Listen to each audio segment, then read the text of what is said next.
Hello les amis, c'est Alexandre, j'espère que vous allez tous bien, soyez les bienvenus dans cette nouvelle interview avec un nouvel artiste et pas n'importe lequel j'ai envie de dire parce que vous avez sûrement dansé sur ces trends de TikTok. Je parle bien évidemment de Junior BSG. Junior c'est un artiste belge qui est apparu sur la toile il y a pas si longtemps que ça finalement, mais en si peu de temps il a su se distinguer et prendre sa place dans le gospel. Et pour les personnes qui ne connaîtraient pas, voici un petit extrait.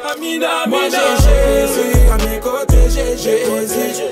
Moi j'ai Jésus à mes côtés, j'ai Jésus. Moi j'ai Jésus à mes côtés, j'ai Jésus. Et nous voici les amis de retour avec Junior. Junior, merci à toi d'être là. Première question, est-ce que ça va? Ça va très très bien et toi Alexandre, j'espère que tu vas bien. Merci vraiment d'avoir accepté cette invitation, c'est vraiment un honneur. Il y a pas mal de choses que j'ai envie qu'on raconte dans cette interview et qu'on apprenne vraiment à te connaître derrière ta casquette d'artiste.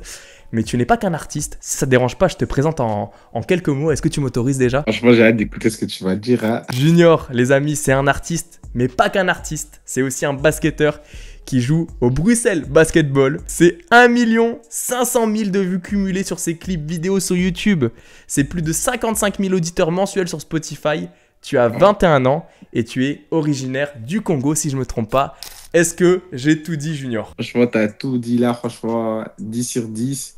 J'ai rien à dire. Hein. En vérité, j'ai rien à rajouter. Hein. T'as géré. Il manquait plus que tu trouves mon église, puis c'est beau. C'est vrai, je crois que je l'ai pas noté, mais je pense qu'il y aurait moyen de la trouver. Tu peux trouver mon église facilement. Je peux vraiment sur mes réseaux, tu fais un petit check, tu vas trouver. Junior, j'aimerais commencer cette interview vraiment en découvrant qui tu es et pour les personnes d'ailleurs qui te connaissent pas. Toi, c'est quoi ton parcours de foi? Si je me trompe pas, tu t'es baptisé en juillet 2022. Est-ce que c'est à cette période même que tu as rencontré le Seigneur ou pas? Non. Vraiment, j'ai rencontré Jésus, j'avais 14 ans. Aujourd'hui, j'ai 21. Waouh. Je crois que je me suis baptisé du coup 4 ans limite après ma rencontre avec Jésus. Parce que je crois, le truc qui est dingue, c'est qu'en fait, juste que dans mon église locale de base, quand j'avais 14 ans que j'ai rencontré Christ, c'est une église où il y avait quasi pas de jeunes. Et la plupart étaient baptisés, tu vois. Ok. Et du coup, je sais pas comment...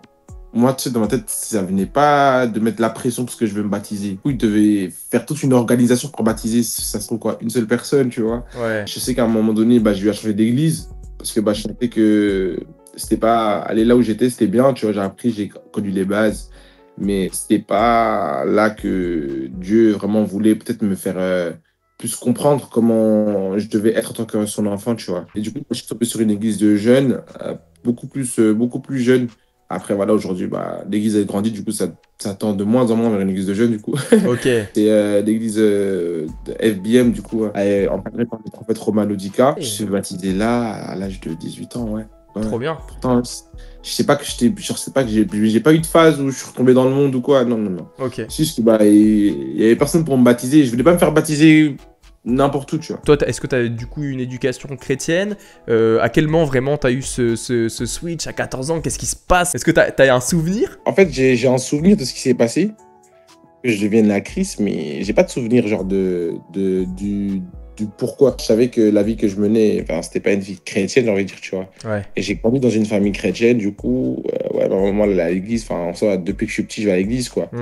Mais c'est pas en mode maman pasteur ou maman qui va venir prier pour toi la nuit et tout. C'est quand Bolo qui est décédé, ça m'a fait, je pense, ça m'a fait quand même un choc. Et quand je me souviens, je l'avais même vu à la mort, carrément, j'avais vu son corps à la mort et tout. J'étais comme ça, j'étais face à face avec lui et tout. À cette période-là, je pense que j'étais déjà en train de me rapprocher de Dieu, mais je ne saurais jamais dire à quelqu'un quand, quel jour, quelle date.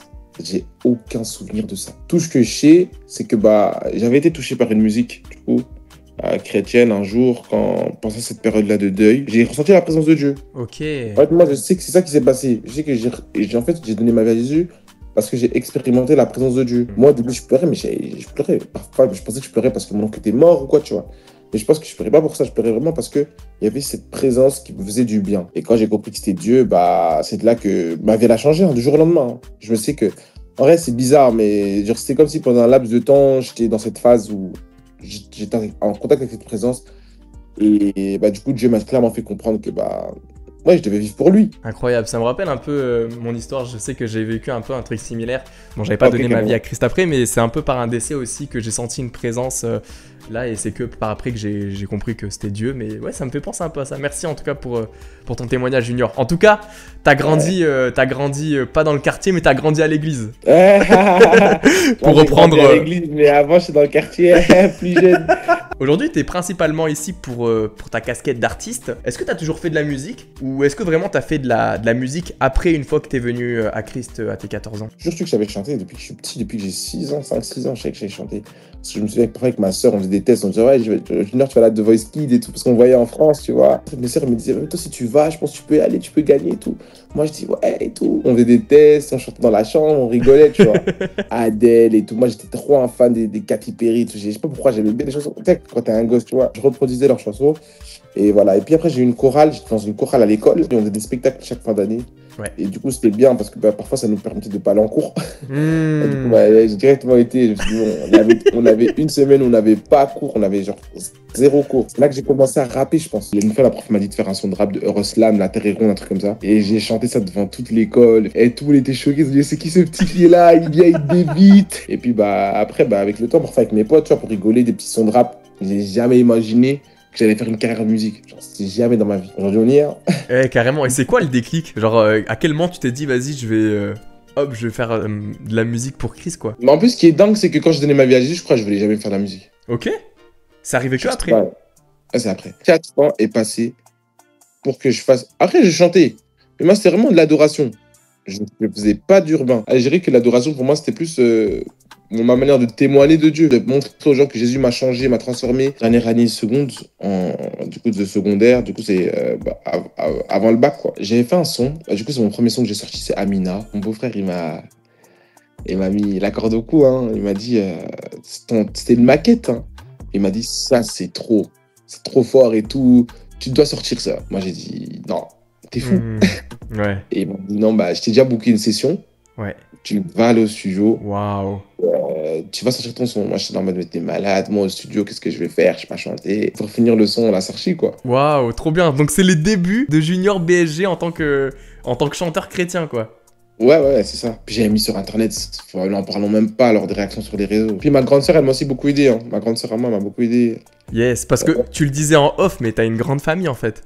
Ouais, j'ai une grande famille. T'as combien de frères et sœurs? 7.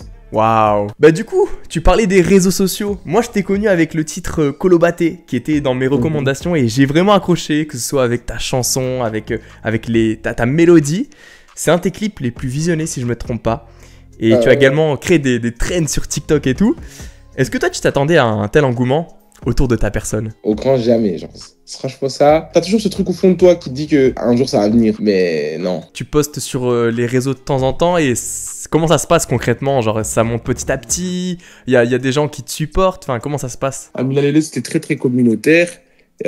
Après, ta Kolobaté, c'était vraiment genre quelque chose de dingue. C'est à une époque où il y avait le mot trend qui tournait beaucoup sur TikTok, genre trend sur Internet. Je voyais que TikTok c'était un réseau qui pouvait tout changer. Et je fais le son, je me dis, ouais, il n'y a pas une phrase qui va vraiment faire parler aux gens.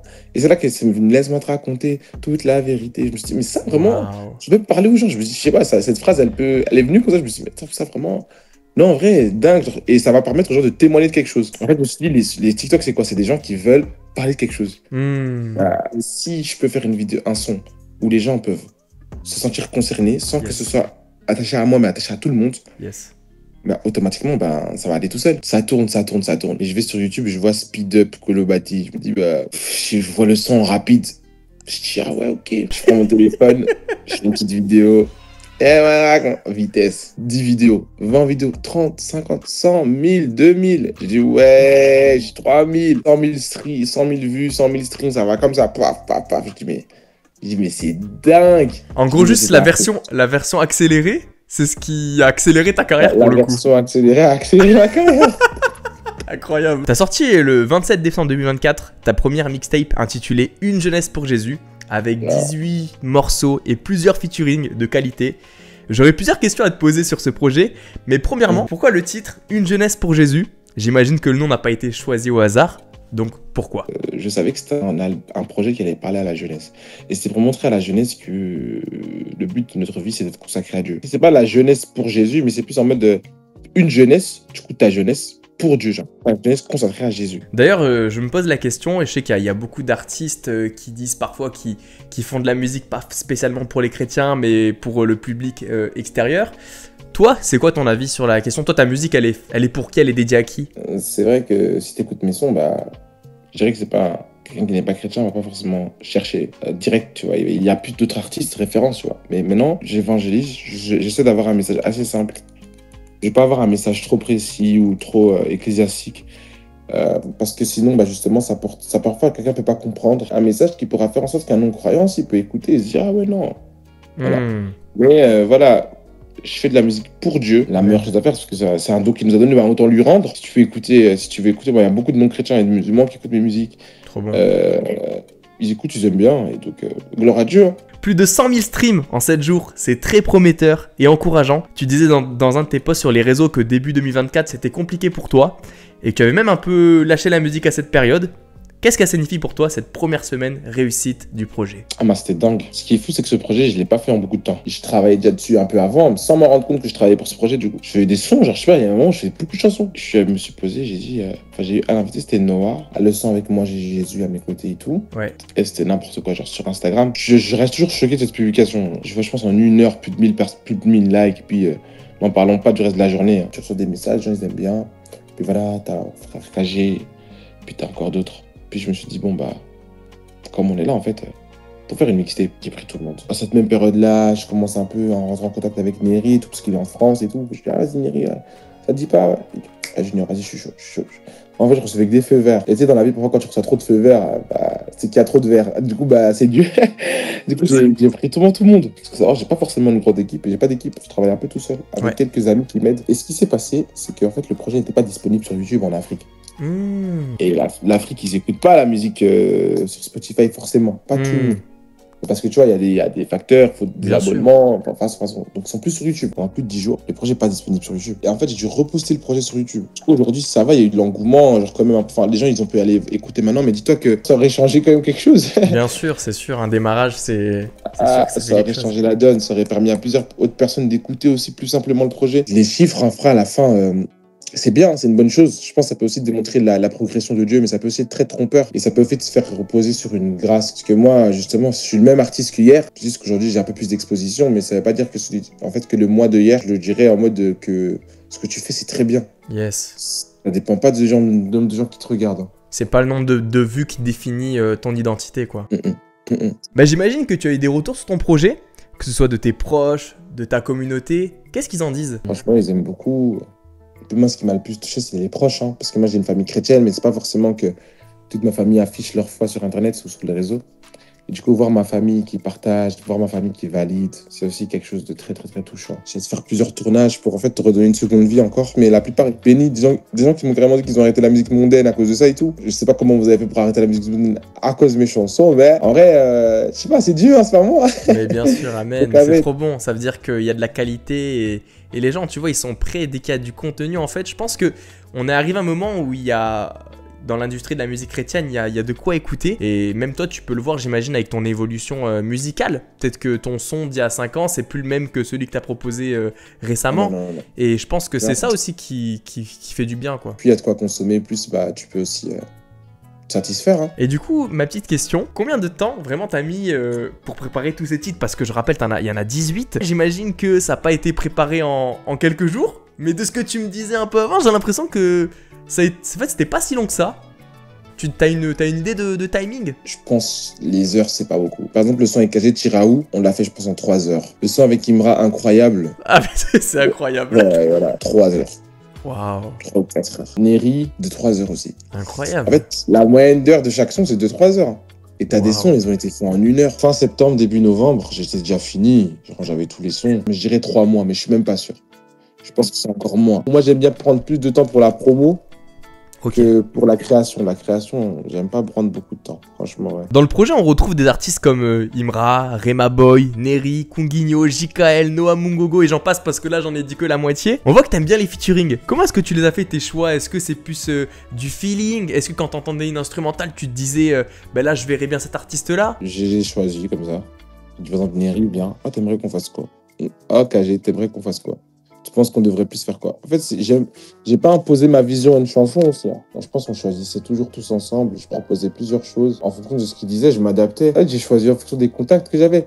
Par exemple, tout ce qui est KG, Noah, tout ça, c'est l'entourage. Hein. On se croise tellement. Imra, on se croise tellement. Et puis, pas Taneri. Taneri, c'est le seul qui est pas belge, du coup, de tous ces gens que j'avais fait en feat. Ouais. Et bah, lui, c'est les réseaux. J'avais accepté de faire un feat là. Pourquoi? Parce que, bah, je me suis dit, c'est la mixtape, c'est l'objectif. J'avais fait beaucoup de sons tout seul et je voulais pas faire un album, sinon j'allais faire plus de sons solo. C'est un peu un mix de chansons en mode pour bénir les gens et donc qu'il n'y ait pas que moi qui chante. Donc voilà. Yes, c'est trop bien parce que justement dans ce projet, tu me dis ton avis. J'ai vraiment l'impression que, et t'en parlais en introduction, toi t'es un adorateur en fait. J'ai l'impression qu'il y a des artistes où ils vont parler de leur vécu, mais toi, justement, tu mets plus en avant ce côté adoration où justement on sent que t'es reconnaissant et tu loues Dieu dans tes chansons quoi. J'aime pas parler de mon vécu, surtout ça en fait. C'est pas que j'aime pas, mais je trouve pas, je vois pas de raison que moi je trouve, je vais raconter quoi. Je donne plus des encouragements, genre en mode, ouais les gens t'ont peut-être fait du mal, mais faut qu'on concentre-toi sur Dieu. Je trouve que la bonté et l'amour de Dieu triomphent sur tout. Yes, amen. Je pense que mes chansons aussi, c'est vraiment des chansons qui vont faire en sorte que tu vas pouvoir louer Dieu. Et quand tu vas louer Dieu, du coup, bah, tu vas pouvoir mieux avancer, j'estime. On m'a souvent dit, mais pourquoi tu racontes pas un peu ta vie? Pourquoi t'expliques pas un peu ça? Bah, je sais pas, je ressens pas forcément le besoin, tu vois. Tu verras dans l'interview, j'ai réussi à trouver un morceau où tu parles un peu de toi. Je l'ai pris, mais ça, j'en parlerai juste après. Ma question suivante, c'est quoi ton morceau préféré de ton album? Celui que t'as préféré écrire, enregistrer? Et peut-être une anecdote à nous raconter avec celui-ci? Eh Ça, c'est la question. Ah, tu peux faire des ennemis, là. Je pense que c'est... Je peux pas. En plus, moi, ce qui me fait rire, c'est que je me surprends dans mes propres chansons. C'est-à-dire que moi, quand j'écoute, je dis, mais ouais, comment t'as fait ça? Ah non, j'aime trop. Ça, la preuve que c'est pas moi qui fais ça, c'est Dieu. Ce son, c'est qu'il devait de base pas forcément être dans la mixtape, c'est un son que j'ai rajouté. Et je pense que c'est le dernier son même que j'ai enregistré. C'est un son que j'ai rajouté à l'arrache. Il y a 2 versions de cette chanson-là. Et puis, je l'ai remixé. Je l'ai remixé un peu à ma façon. Et puis bah voilà, et aujourd'hui, bah fou, cette chanson-là, non. J'ai vu que pour le projet, tu as travaillé avec CML Management Production. Est-ce que du coup, tu es un artiste indépendant? Parce que tu l'as dit que tu étais indépendant. Ou tu travailles avec eux justement pour le projet? Parce que j'ai vu que sur la petite cover, il y a leur petit logo. C'était un sponsor avec lequel j'ai travaillé pour le projet du coup. Pas que pour le projet, un peu pour ma vie artistique. C'est plus de base une sœur avec qui, de base, bah, m'aidait beaucoup dans le secret au niveau de ma musique. Hein. C'est vraiment une des personnes que Dieu a beaucoup utilisé. Après, elle a lancé sa firme de management et de booking. Et ben, du coup, bah, je lui ai dit, bah, écoute, moi, je serais ravi de te proposer mes services. Et du coup, bah, on a avancé, on a travaillé. Et du coup, j'ai dit, bah, il y aura le projet en plus, pourquoi pas faire en sorte. Elle m'a dit, non, écoute, je peux essayer de sponsor ton projet et tout, mais sinon je suis en indé. J'ai surtout Digital Express avec qui je travaille. Digital Express, c'est mon vidéaste. Parce qu'avec lui, on fait tout. Hein. Il y a presque tous mes clips ont été réalisés par lui, si ce n'est depuis après Kolobaté, du coup, un frère à moi, Liam Sui, c'est lui qui s'occupe de tout ce qui est enregistrement, de mes sons. Donc en fait, je suis en indé, mais t'es jamais tout seul. J'ai mon équipe, donc c'est bon. Dans le premier titre du projet, qui est La Moisson, tu dis La moisson est grande. Et où sont les ouvriers? Yes. Et donc moi, ça m'interpelle. S'il y a des chrétiens qui écoutent cette interview, qu'est-ce que tu aimerais leur dire pour qu'ils deviennent des ouvriers en activité? Quand t'aimes un truc, t'en parles. Si demain on mange dans un restaurant, t'as trop aimé, tu vas dire, ouais, les gars, j'ai été manger dans un restaurant, c'est trop bien, tu vois. Le service que tu fais pour Dieu va démontrer l'amour que t'as pour lui. Hein. En fait, tu vas sentir que t'as un besoin. Ne force pas à servir. En fait, t'es pas en place tant que tu parles pas de Jésus. Et je dirais que c'est pas que dans la musique, c'est dans tout. Quand Dieu parle des ouvriers, il parle plus du fait d'avoir envie de témoigner de sa bonté, de sa fidélité. Yes. C'est le témoignage, moi, que j'estime le service. Après, ton témoignage va se manifester dans plusieurs domaines, dans plusieurs manières. Ce que je pourrais dire à une personne, c'est vraiment, il faut que tu te lances. Il ne faut pas que tu réfléchisses à plusieurs fois. Et si tu n'arrives pas à te lancer, il faut vraiment peut-être te questionner. Si peut-être parfois c'est la peur, tu vois. Si pour toi, tu ne ressens pas forcément le besoin de parler de Jésus, d'annoncer l'évangile, et que tu es à l'aise avec ça, il faut peut-être te questionner sur l'amour que tu as pour Dieu. Hein. Parce que même un enfant, quand il aime ses parents, il va toujours dire « Maman, maman. » Tu peux faire quelque chose. Tu verras que Dieu va encore te surprendre. Amen. Trop bon. Ça y est, on y arrive, Junior, à la question où tu parles de ton vécu dans le morceau « Toute ma vie ». Moi, franchement, il fait partie de mes préférés. Tu te livres en disant que tu n'avais pas confiance en toi et qu'on se moquait souvent de tes chicots, je reprends exactement tes termes. Est-ce que tu peux nous parler de cette période de ta vie? Oui, et oui, Junior, faut que tu nous parles de ta vie maintenant. Et est-ce que ça va mieux aujourd'hui? On nous a souvent pointé du doigt, dit à l'oreille qu'on était des zéros. Pas de confiance en moi, je souriais jamais. Yes. Ah ouais. J'avais une dent, ici. Ok. Elle était noire. Ça me critiquait, hein, si je me souviens bien, ça me critiquait pour mes dents. J'ai jamais été très considéré dans ce que je faisais. C'est pas toujours facile, mais gloire à Dieu, gloire à Dieu, je l'ai rencontré très jeune. Ça fait que je n'ai pas vraiment développé de complexe d'infériorité, tu vois. Le sentiment même, ton entourage, qui te dit que ce que tu fais, c'est pas forcément très bien. Tu sens de la négligence, tu vois. Quand j'ai rencontré Chris, à chaque fois que je ressentais cette négligence-là, il y avait cette voix dedans de moi qui me disait que fallait pas écouter. Fallait pas écouter ce que les gens disaient de toi et qui venaient me réconforter, me faire comprendre que t'inquiète, tout concourra au bien, tout ira bien. Ce que les hommes disent de toi, c'est pas ce que moi je pense. Mais en fait, ce qui est beau avec Dieu, c'est que là où d'autres te négligent, lui te néglige pas. Je me dis, peu importe ce que les hommes peuvent dire, un seul mot de Dieu peut tout changer. Amen. Moi, j'attends jusqu'à ce que Dieu dise un mot. Et quand il dit, c'est bon les gars, j'ai gagné. Toi et moi, dedans tu nous parles de ta proximité avec Dieu. Du coup, j'aimerais te poser une question simple. Junior, c'est qui Jésus pour toi? C'est tout. Sans Jésus, il n'y a aucun sens. On dit même que la parole dit même que au commencement était la parole était Dieu et la parole s'est faite chair. Et tout a été construit par elle. Qui c'est tout ce que j'ai?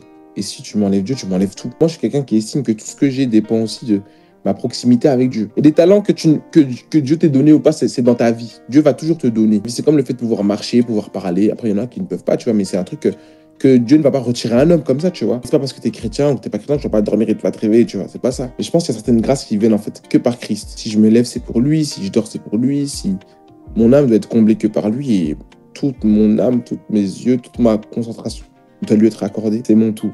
Voilà. Amina, lélélé. C'est ta signature qu'on retrouve dans beaucoup de tes morceaux. Ça veut dire quoi pour les gens qui connaissent pas? Ça veut dire Amen. Et les, je pense que c'est juste une mélodie. C'est une chanson d'un adorateur ou d'un prophète, je pense, un Joël Kaboué, pasteur ou prophète, et que j'ai écouté qui m'a beaucoup touché. Et du coup, j'ai dit ça, c'est mon mot maintenant. C'est mon slogan. Amina, et tellement whipping le mot. Aujourd'hui, lui, s'il écoute, je pense qu'il va pas se rendre compte que c'est lui. Mais c'est ta signature, c'est vrai que maintenant, quand j'entends Amina directement, ah, c'est Junior. Après, peut-être qu'avec le temps, j'aurai un autre truc, tu vois, mais là, pour l'instant, non. J'aime trop. Tous les jours, je dois prier, tous les jours. C'est ce que tu nous dis dans le 14e track du projet. Pourquoi c'est important, selon toi, de s'imposer un rythme de prière? Plus tu te rapproches de Dieu, plus tu atteins un certain niveau de version de Christ. Et que le but de nous, en tant qu'enfants de Dieu, c'est d'atteindre la version à 100%. Pour moi, si tu être proche de Dieu, tu seras plus à sa ressemblance et c'est que à ton avantage. Au niveau de l'autorité que tu auras sur la terre, si tu sais être à l'image de Christ, tu as tout gagné. Tu vas aimer comme lui, tu vas parler comme lui, tu vas être comme lui, tu vas aussi agir comme lui. Tu vas pouvoir faire des miracles, bénir des gens. Parce que aider quelqu'un, c'est bien, mais lui donner une parole d'espoir, c'est encore mieux. Yes. Lui donner une parole prophétique, c'est encore mieux. Une direction, une directive. Quelqu'un qui est malade, si c'est pris pour lui, qu'il est guéri, bah, c'est une dinguerie, tu vois. Et c'est des choses que ni l'argent peut donner, ni l'or, ni même la présence d'un homme, mais que seul Dieu. Être l'intermédiaire entre Dieu et les hommes. Je pense que c'est ça qui va t'aider. Moi, c'est plus pour ça que je prends ma vie de prière. La prière, c'est un moyen de demander à Dieu de recevoir des choses.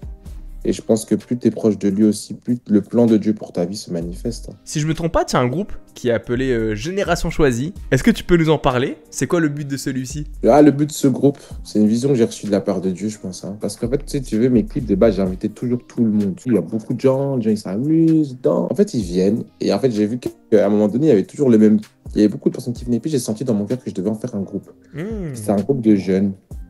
Pas une église, c'est vraiment un groupe de jeunes où tout le monde est invité. On est en Belgique, notre siège là pour l'instant c'est en Belgique. C'est un groupe où tu peux retrouver des gens chrétiens. Et on fait des activités ensemble, on prie ensemble, on fait des sorties ensemble, on parle de Dieu ensemble, on fait un peu tout ensemble. C'est un groupe qui va permettre à la jeunesse d'expérimenter la communion fraternelle. Dieu voulant, peut-être dans le temps, ça va être encore quelque chose de plus grand. Peut-être pourra pas ouvrir une ASBL. C'est ma prière, hein, donc on verra. Et du coup, si les gens sont intéressés, qui sont du coin de Bruxelles, est-ce qu'ils peuvent rejoindre ce groupe de jeunes? Tant que tu peux arriver jusqu'à Bruxelles, bah t'es le bienvenu. J'ai vu que tu étais un fan et un joueur de basket.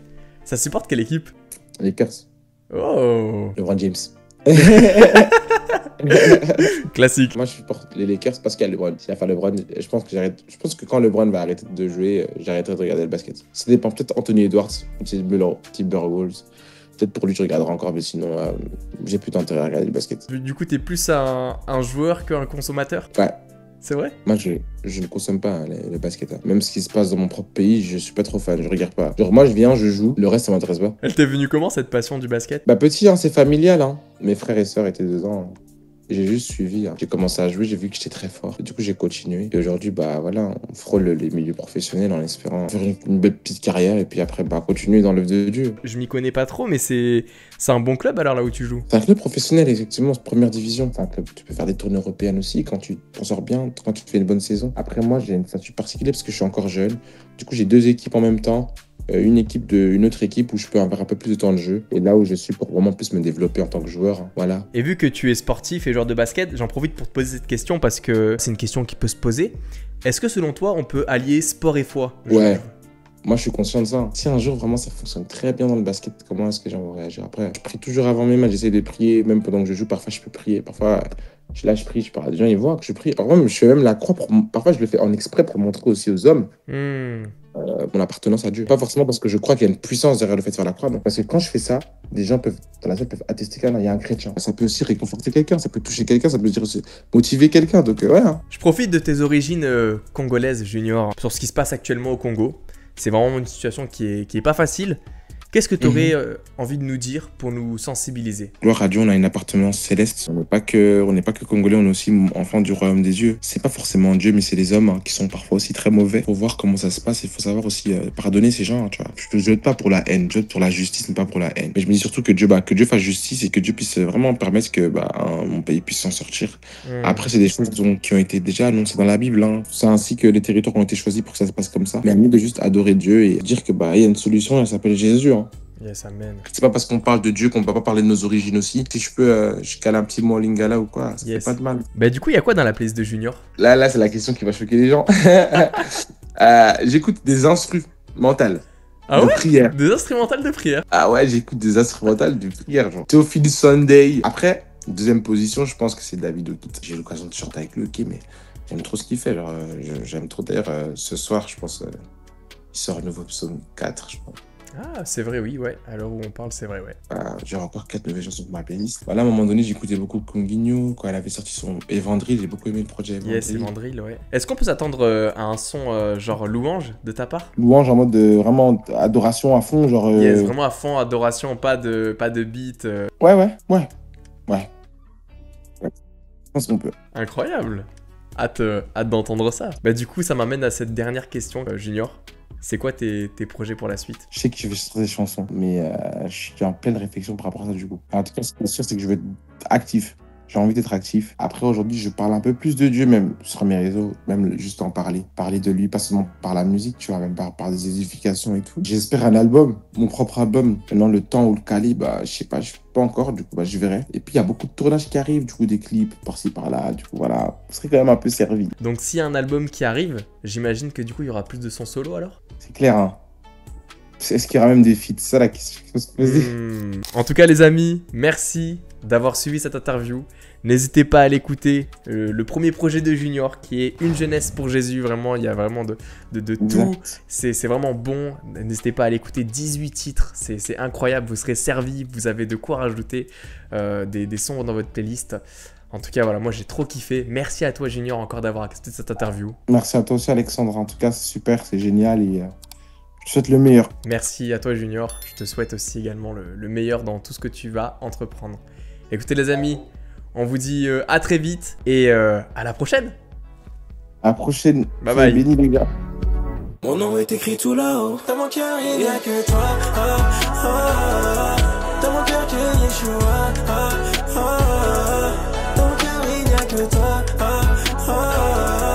Dans mon cœur, il n'y a que toi, Yeshua. J'ai rencontré le Christ, désormais tout va bien. J'ai rencontré le Christ, désormais tout va bien. L'ancienne vie c'est fini, le péché c'est pas bien. J'ai rencontré le Christ, désormais tout va bien.